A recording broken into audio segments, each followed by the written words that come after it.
This is Terrence Andre Banks with Information Age Financial Solutions coming to you today talking about student loans. Now, I've done some videos in the past about student loans. The problem continues to grow worse. And this article caught my attention. It's coming from dollarcollapse.com with John Rubino. Loan Shark Nation, forcing our kids to choose between student loans and everything else. Title alone grabbed my attention, so let's dive right in. It's midwinter, which means millions of high school seniors are winding up their childhoods and planning for what's coming next. For many, this next stage is college. But in yet another example how we baby boomers have rigged the system in our favor at the expense of pretty much everyone else. Now, that's some harsh words, but it's coming from a baby boomer himself, which is John Rubino. Student loans, barely necessary when most boomers graduated 40 years ago, have becoming a life-defining problem for our kids and grandkids. A college degree is now so expensive that for most students it requires massive borrowing, but the starting salary in most fields has risen so slowly that growing numbers of indebted grads can't reduce, let alone pay off their loans. From today's Wall Street Journal. He's quoting this from the Wall Street Journal, so let's go down further and see what this says. Jumbo loans are now the new threat in the U.S. student debt market. During the housing boom of the 2000s, jumbo mortgages with very large balances became a flashpoint for a brewing crisis.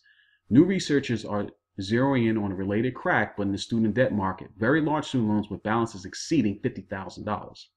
A study released Friday by the Brookings Institution finds that most borrowers who left school owing at least 50,000 student loans in 2010 had failed to pay down any of their debt 4 years later. Instead, their balances on average has risen about 5% as interest accrued on their debt.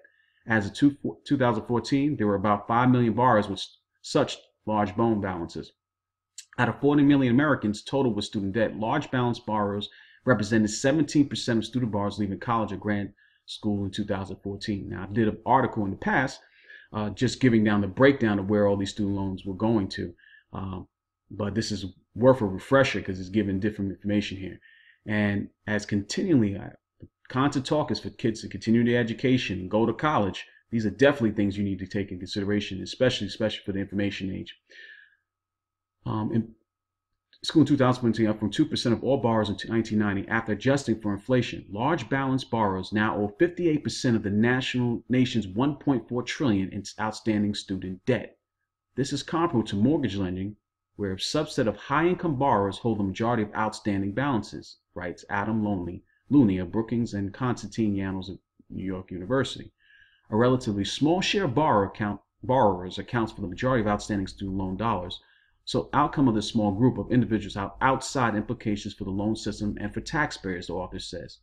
The problem is particularly acute among borrowers from graduate schools who don't face the kinds of federal loan limits faced by undergraduate students. So the graduate students are taking even more student loans on, and they don't have any borrowing limitations here, which is, if you can't see a disaster with that, I don't know what to say. Half of today's big balance borrowers attended graduate school. The other half went to college only or are parents who help pay for their children's education. Grad school borrowers tend to be among the best at paying off student debt because they typically earn more than those with lesser degrees. But the rising balances unearthed in the latest studies suggest that the pattern might be changing.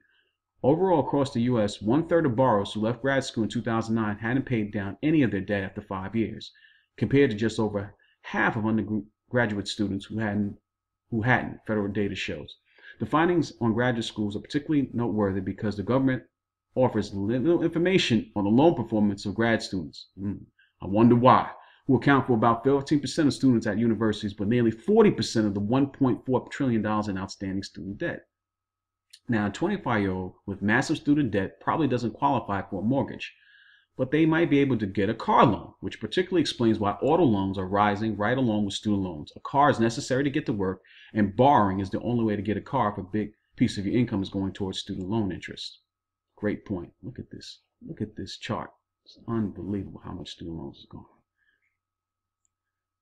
So that's our world. Stocks, bonds, and real estate. Long since acquired by baby boomers who graduated college with minimum student debt and therefore had the cash flow to invest or way up, making us the richest generation ever. Meanwhile, our kids and grandkids are going even deeper in debt with no apparent way out. Now, see, that's just something to pause on right there.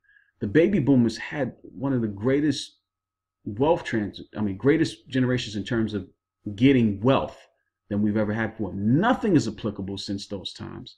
And the stames old adages that they keep telling us to keep doing, it's not working. These charts are showing that, as well as the student loan crisis getting worse. Again, if it's not in the broadcast media, people are not really paying attention to it. But if you got any nephews, kids, yourself who are paying for student loans, you definitely feel this pinch and you understand the problem is going to happen. This is going to end badly. But don't worry, they'll keep putting it off until a major crash happens and we have to reset everything. Let me just finish up with the article. Of course, there's an eventual way out. Someday they'll inherit our manipulated wealth. Wow, he's really going in on them. But in the meantime, their inability to cover our Social Security and Medicare is forcing the government to pick up the slack with trillion-dollar deficits as far as the eye can see, more or less offsetting the value of our estates. At least he's talking about it and admitting up to how the baby boomers has had that much stuff, and then the generations coming after don't have a fraction of what they had. The only real solution, a massive deflation that shifts resources away from the owners of financial assets like bonds and towards debtors who get to discharge their loans with cheaper currency. Fair enough, man. All roads, in short, lead to a currency crisis and soaring gold and silver. So if you haven't gotten gold and silver, make another point to go to it. If this video has been any value to you, please subscribe, leave some comments. Until my next video, I'm out.